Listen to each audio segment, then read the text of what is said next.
was at a talk from Lex Roman and Chaitna. So they give a talk kind of like what is growth design, kind of like a foundational talk. That was actually a really great talk. I recommend if you're interested in the field, you should definitely watch. So in there, she was talking about she uses the word growth designer to describe her philosophy on design and her skill set. And that totally clicked for me. And I was like, I was a growth designer all along.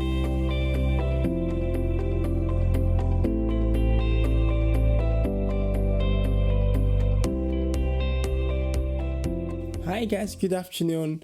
My name is Emmanuel and welcome to the Growth Design Podcast. In today's episode, we're going to be talking about the growth shift. Today I have with me Ran. She is a designer at Shopify. We're going to be demystifying the growth mindset. What does it take for you to make a shift or a transition from being a product designer to a growth product designer? Hi Ran, how you doing? Glad to have you on the show. Hi, thank you so much for having me on the show. Excited to be here. Yeah, super excited to have you also. I've really learned a lot from your videos and some of your articles online, and I'm really excited to really have this conversation with you, Lee. So before we dive into the conversation, let's establish some foundations about the topic. So can you tell us in your word what is growth design and who is a growth designer? Yeah, of course. So, well, growth design, you probably, if you ask 100 growth designers, and they'll give you 100 different definitions for what growth design is. So to me, growth design is pretty much the intersect between growth and design. So you will be a designer on the growth team. So what does that entail is it's like you are working on a discipline in product design that focuses on creating and driving sustainable business impact using human-centered design process and scientific method. Yeah, I was just gonna unpack that a little bit. So for traditionally, we know design, right? As human-centered design, you use design thinking, you create the best user experience for your ideal customers. And growth is the field where it's all about creating business impact, like moving metrics, increase revenue, and things like that. So growth design is part growth and part design. Yeah, amazing. So can you tell us who is a growth designer? So how do we come about the profession called growth designer? Because it looks like we also like as a product designer, a product designer also designs based on user-centered design, design products and everything. So how is a growth designer different from a generalist or a product designer itself? Right. So, well, literally, a growth designer is a designer working in growth. And I had a YouTube video about this. What is a growth designer? So in the video, I talked about growth designer has three roles, which is like ultimately you are still a UX or product designer. So the first role you have is the designer. So you are your customer's advocate. You're always advocating for the best user experience possible for your customers. And the second role a growth designer plays is a strategic thinker. So you are actually an influencer. You have a seat at the table to be able to steer and shift your product focus and roadmap. So that's the second role. And of course, the third one is the most obvious one. Like the most obvious difference between product designer and growth designer is you are accountable for some sort of metric. Yeah, amazing. Before the third point, I was going to really cut in when you talked about uh, the second point, which is having to sort of be an advocate, and also how you could actually be at the seat, as designer. There was this conversation back then, I think 2 or 3 years ago, about the state of design, that how design should really have a seat at the table of, at the C level table of companies or startup, that design should really have a say. The conversation then was really, really hectic. But I think as a growth designer, being a growth designer on a team, it really gives you that leverage, because you are not just designing for, say, just to solve problem, but then you are designing to solve problem, definitely, and also to move metrics, which is really important for a business or to a startup. And I think I so much agree with the three points you talked about. I've actually watched those videos also, and I also kind of had the link to the show notes so that other people can also learn from the video. So, talking about your experience, I read a lot about you, that you sort of transitioned from an engineering, probably maybe a product engineer, or sort of maybe a civil engineer. I'm not sure, but I know that you transitioned from being an engineer to a product designer, and now you are a growth product designer. Can you tell us more about your journey through this, like how you journey through these transitions? Yeah, sure. So yeah, it would all make sense. I sort of have like kind of a interesting transition, which is a lot of transitions. So I started like it all went back in school. So I did computer science in school, and in grad school I discovered this field called human computer interaction, and I was immediately hooked by the content. So while in school, like, like I wasn't sure what I want to do. And computer science and these interaction type of stuff is very attractive to me. So, and it's the moment when I discovered HCI, I finally realized, this is exactly what I want to do Yeah. with my life, which is designing, building software and technology for a certain group of people. So in school, I actually worked on a project called the Children's Dictionary, which is exactly that. I was building a dictionary prototype. It's kind of like a kid's safe version of Urban Dictionary. You let children be able to define words, and in their the cutest little ways. Yeah. So it was really fun, and I was just fascinated to watch them use the interface I created, which was terrible, by the way, because we're in school, it's all prototype. So that experience really showed me what it's like to do this type of work. But as a grad student, kind of sheltered, I wasn't sure if that there's a career related to my interest. So when I graduate, I just did all computer science students do, which is I found a job as a software engineer. So I wasn't a civil engineer for sure, like I'm a fake engineer. So I got a job as a front end web developer, and because I really enjoy my time doing HCI, so I thought I enjoy the building part of the job. But soon after I get onboarded to my first job, I realized I'm missing something. That wasn't like the building and like engineering of the tool part is not what I was like really interested in. And then I was like, maybe is defining what I'm building for people. So I transitioned into a PM role for a little bit, like a associate level PM role. Yeah. And then I realized, oh, shoot, like all I do is in a spreadsheet, and I hate spreadsheet. I was a terrible PM.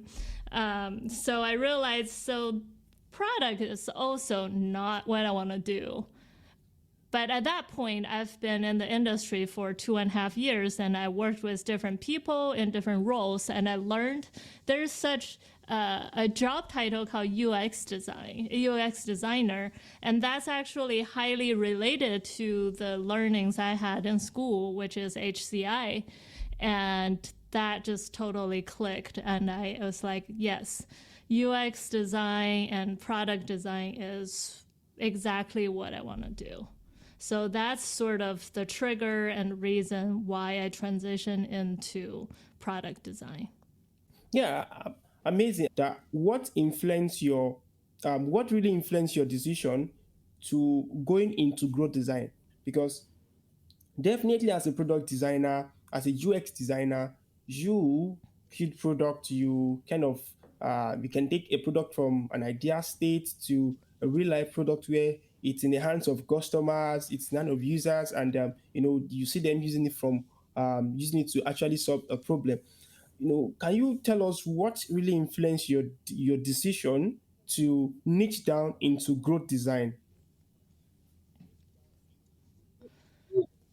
Yeah, so for me, I would say that's less a transition. I am always a growth designer. It's just when I was more junior or like before the growth field has developed enough, I didn't have the experience or knowledge to be eloquent in what I do.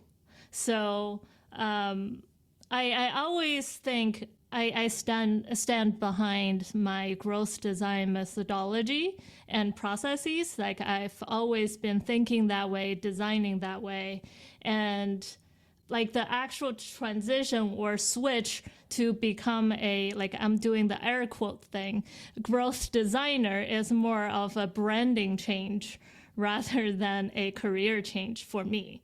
So I don't know if you're aware of Lex Roman. So before I met Lex Roman, I was just kind of doing my work, and there's certain. So I think for, yeah, before I met her, like I was kind of in my way doing my design, just design's normal. I'm a product designer or UX designer, whatever. And then one day I was at a talk from Lex Roman and Chaitna.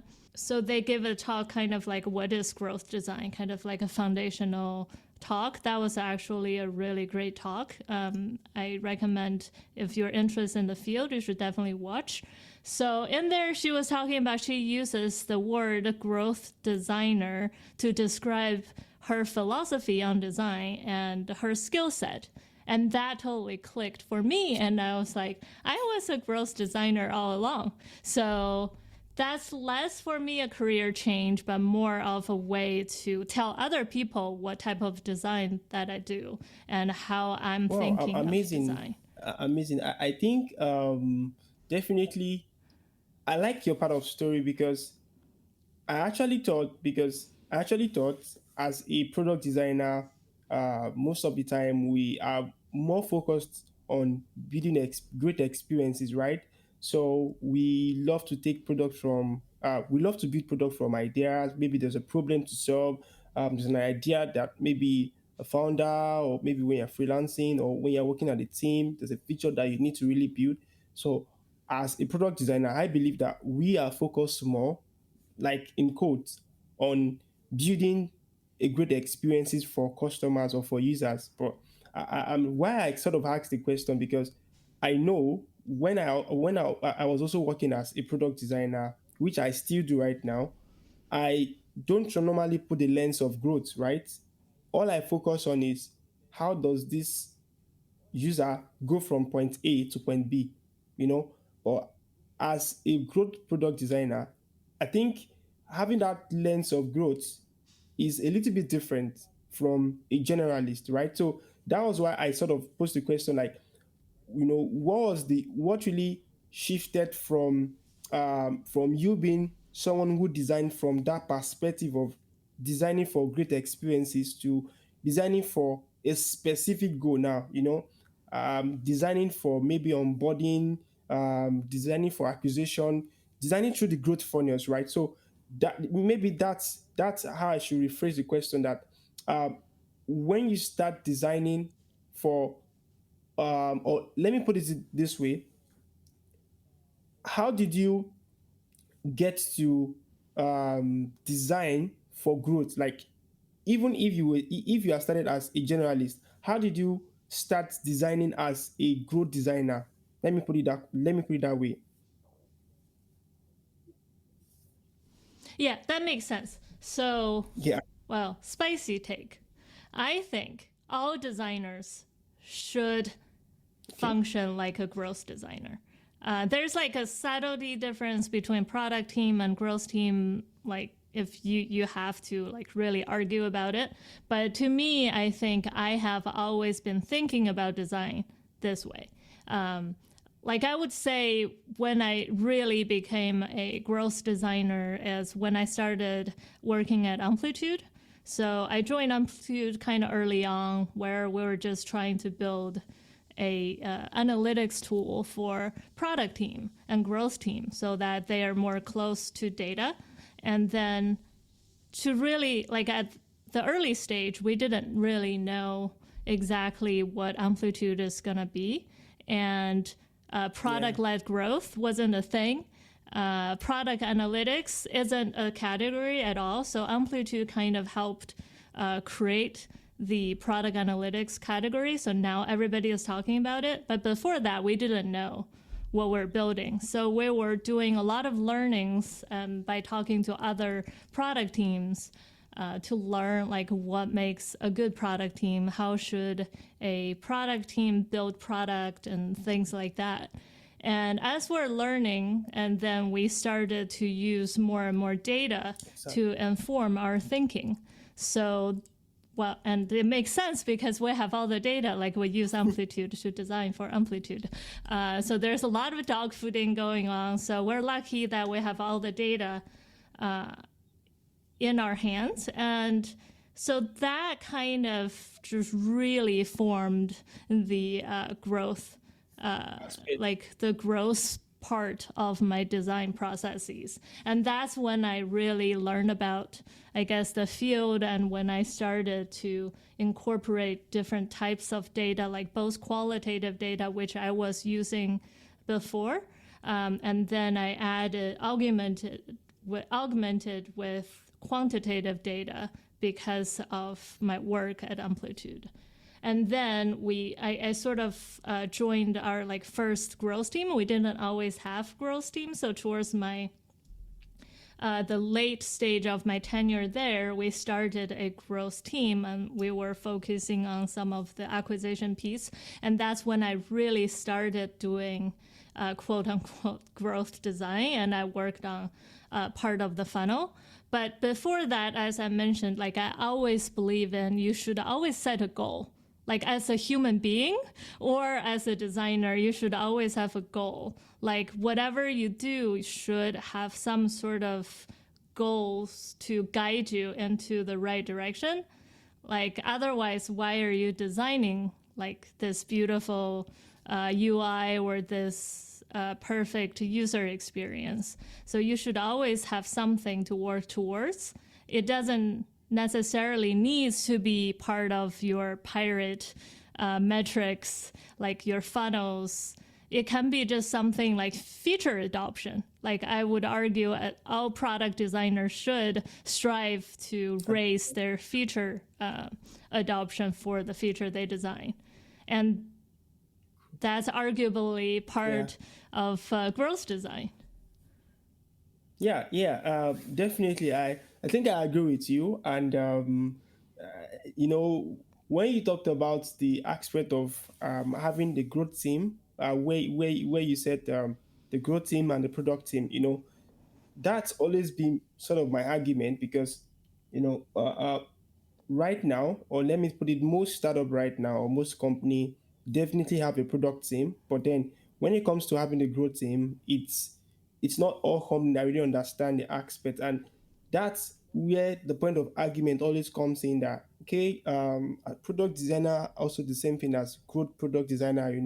There was this argument one time on the growth designers Slack community where people were talking about designers were sort of talking about how should, like, is there really difference between when you have this nomenclature on your name as a growth product designer and a product designer, But just like what you said, it's about having that mindset right from the beginning. Like as a product designer itself, you should always have the mindset of growth, right? Having the right mindset that when I'm designing for this good experience, it shouldn't just be on the table, right? It shouldn't just be there, but how do people really adopt those features? How do people adopt the product? Which it's really, really a good mindset to really has to really have as a product designer in general. And I think I really like that. So let's dive deep a little bit. Now, let's assume that right now, that as a product designer, definitely it's normal to see a product designer as a generalist, and also to see a growth product designer as a specialist. Now, it's arguable because as a growth product designer, there are some activities I believe that we do as growth product designer that are a little bit peculiar in terms of doing sort of the way we use data is a little bit different. Experimentation, looking at those growth loops, really looking at different funnels. So I would like to ask, like, what um, what will you advise, or what would be like a learning path for someone who is a product designer right now, who is trying to put on the lens of growth? you know yes, is as a product designer we should have a goal, but as Mm-hmm. a product designer who is looking to make that shift, having that mindset shift into putting growth as one of his mindsets when you're working as on product, how do you what will you advise, or is there a path to take when making those mindset shifts to being a growth designer? Yeah, definitely. So, like, I'd say you're right that, like, most growth designers are generalists as well, and with a Yeah. specialization in growth. So you're actually a super generalist because you have more skills. So it's kind of like a T-shaped skill map, right? Like you still know you use user research because you're a designer and you do interaction design and visual design probably as well. And then if you work on like acquisition or top of the funnel, you touch a lot of That's marketing related design. So you probably know, you have to know marketing, web design, like information architecture. So you actually have to have knowledge in everything. And the growth specific skills comes like as well in that package. So there's like different things like first of all, if you're interested in the field, you should probably just study some of the theory, like just getting to know like what is growth design, like how is the like different companies in the industry define this term, like that knowledge probably can come from like reading or doing a little bit of research on the internet or talking to like current people in the growth field and just trying to get a insider knowledge into like the theory of the field or the processes that people follow. And then there's also like a reflection of yourself and the skills that's required to become a designer specialized in growth. So look at your weaknesses and then decide how you can better some of the weakness that you have.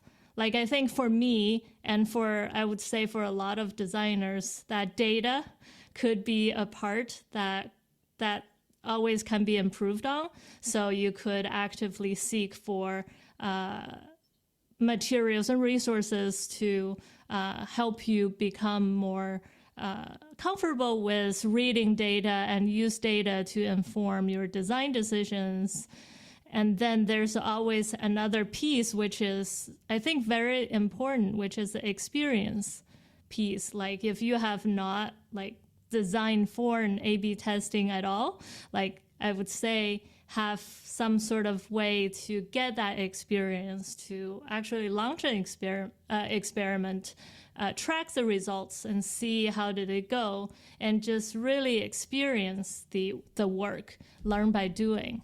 I think that's a very roundabout way of saying the learning path Yeah, for amazing. becoming a growth Amazing. designer. So you talked about two things. You talk about, how you need to, learn how to use data more. And also you talk about, having to learn by doing, which definitely it's really very important as a product designer to really try to learn by experience, by actually doing the work, because most of the time, when you watch tutorials, when you read books and those courses, it's always different, because having to really see real life experimentation, when you do your A/B testing, you see how user really behaves. It's amazing, and it's really inform. It could really help you inform your design decision, rather than just designing from your intuition, which one of the reasons why I believe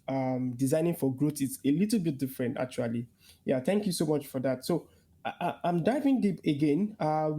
Let's talk more about a growth designer, working as a growth designer now.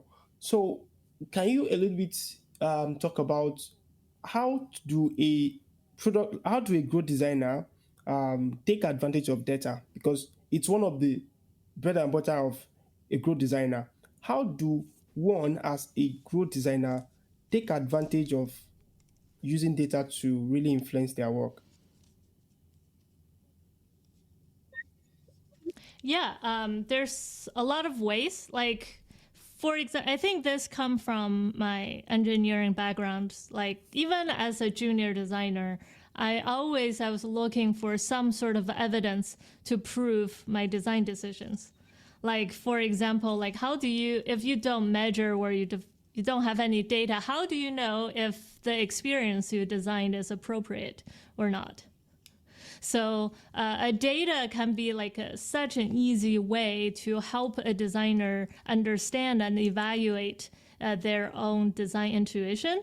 Like, for example, if you design a feature, simply by looking at the data of how many people adopt this feature, and you can look at feature retention, which is for everybody who discovered this feature, how often do they come back to repeatedly use this feature, are really good indicator and information for you to know as a designer, and you can use those data to evaluate how good of an experience that you've designed as well. So that's just like one easiest example. And of course, if you work on a proper growth team, you usually have a team metric that you're accountable for.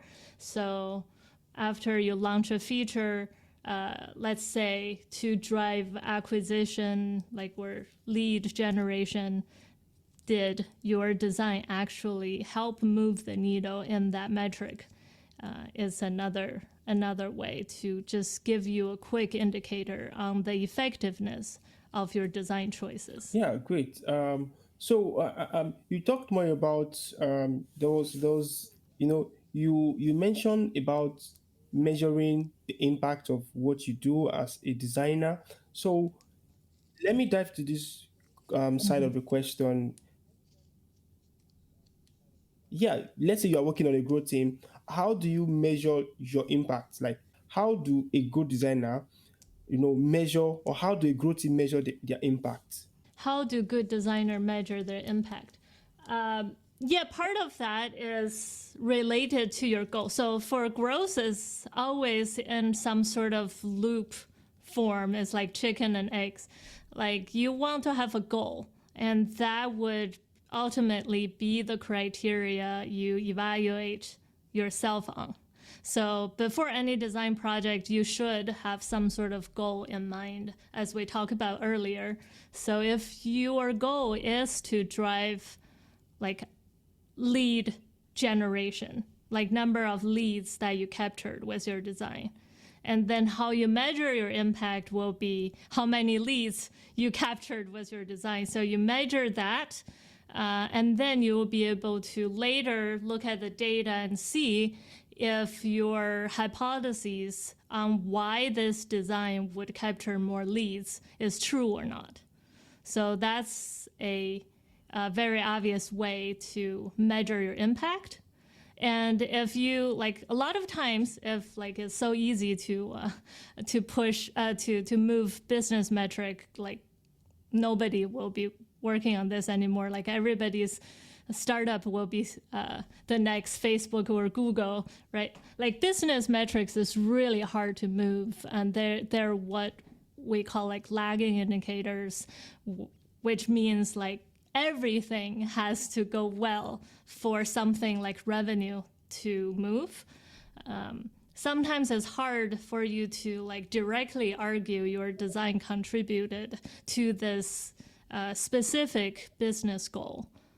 But what you can do is also measure yourself on some sort of secondary metrics. A lot of times for designers, that could be usage metrics. For example, how many people discovered and used your feature or did this action. And then you can look at the retention of people who uses your feature. And that would be a good value indicator. It means like these users, if they repeatedly come back and use this functionality, that means one, they find this functionality useful, and two, they find the user experience somehow fit into their existing workflow and process. And then you can always use your designer superpower to add qualitative lens to these hard data by like doing either usability testing or user interview, customer interviews, to get a validation on your interpretation of the data is correct. Yeah. Thank you so much for that elaborate analysis. I also want to talk about challenges, right? As a designer who is specializing in growth, are there sort of challenges that you face as a growth designer at your present, duty as a growth designer at Shopify? What are the challenges that you've sort of encountered? Yeah, so there are lots of challenges, and you probably have different challenges based on different organizations that you're in.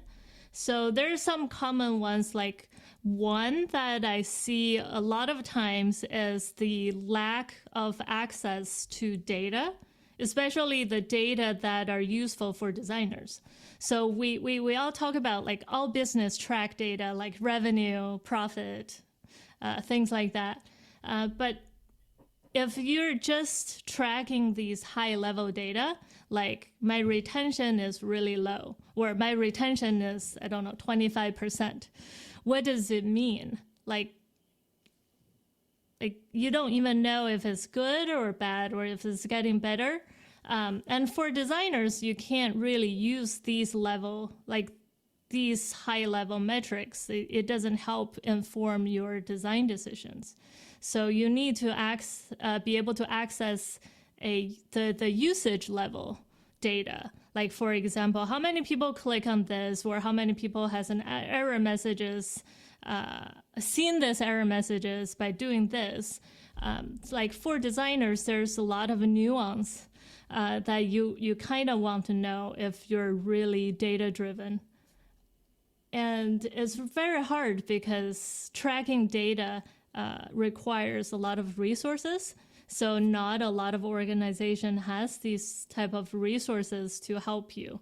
Like, I wish if I know how to get into our GitHub, I would track everything.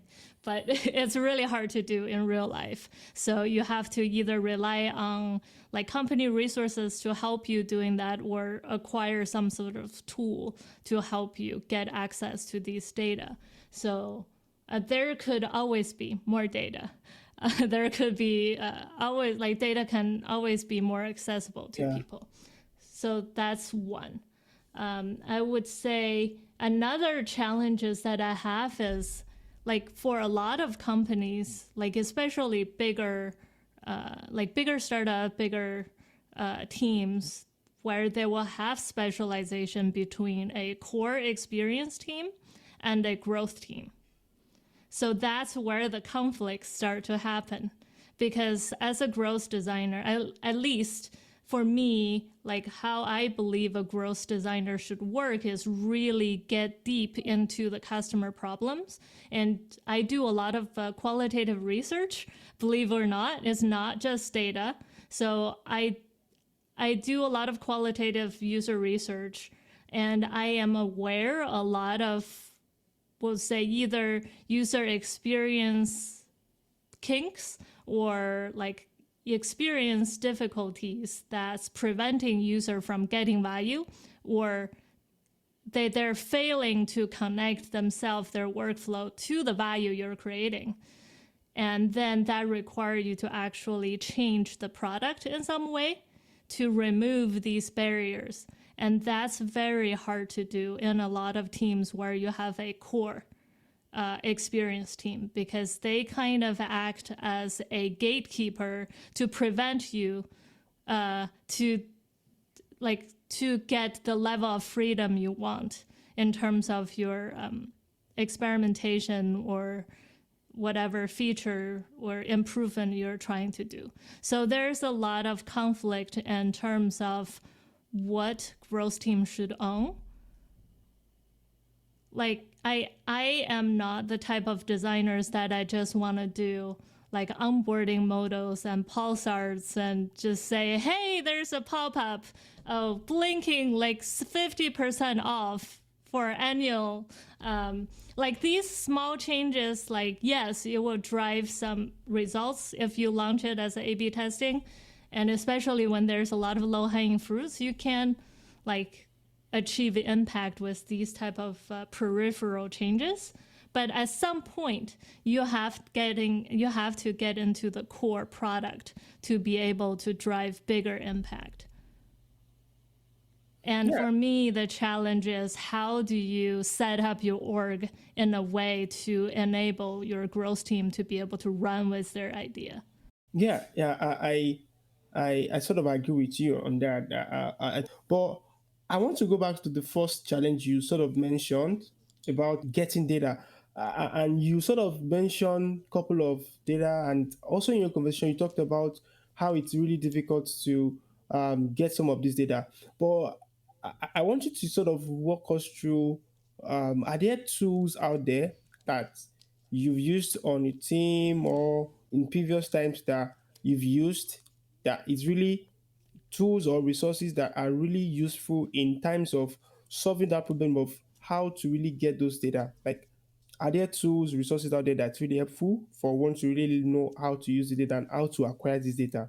I know of Amplitude, but I don't know if there are other ones that you have used, and if you could just share some of them. Yeah, definitely. Amplitude, uh, for sure. I might be biased, but also I've been mainly using Amplitude for the company that's like I worked at as well. There's always Mixpanel, which is very, very similar to Amplitude. They're the product analytics tools. There's also one level higher, the BI tools, where it requires a little bit more effort to get data. For example, Mode or Looker. You could use those tools to get insights, get some sort of data. And then for larger companies, there's always internal infrastructures that give you sort of analytics. So those tools as well. But I think the best tools for designers are things like Amplitude and these product analytics tools. There is, I think, Heap that does auto-track. I have not personally used them. I know with auto-track, it always comes with noisy data, and there's like a little data trust issue there, but it could be a a way for you to get some data and make non-mission critical decisions with. Yeah, I think we use EAP actually. We use EAP and some other tools also just to capture some of those data. And I think EAP also does a great job. And yes, definitely, there are a lot of tools out there that really deals more with product analytics. Definitely. So in sort of trying to bring the conversation to a close, what have you learned so far? What have you really learned, maybe from where you started or when you start as a product designer? What have you learned so far as a good designer that you would sort of push out there as an advice to designers that are just coming into the field? Yeah, I'd say focus on problem solving. As I think with designers, especially very highly skilled visual designers, it's very tempting to just focus on little design details, and you're trying to like make it really like your pet projects, like making the UI really beautiful. But for me, it always starts with the big picture, the problem. Like for every project, be crystal clear on what is your problem, why this is a problem for you, and why you're solving this. And then be very clear to articulate to yourself or your team a hypothesis, an assumption that you have on the solution. And do that before jumping into the solution space. And then by doing this is kind of will help you abstract yourself away from all the UI patterns and the visuals and the colors of things into the core of the business problem. And that helps you actually generate more ideas for your solution later on to help you diverge your thinking. And then it always help you tell a better story at the end. Yeah, great. Great. So, what sort of books or resources that you will recommend out for designers out there who are looking to also learn more about good design? What are books that you've read or resources out there, communities out there that you recommend? Yeah, so I would just say growthdesigners.co community has really good resources.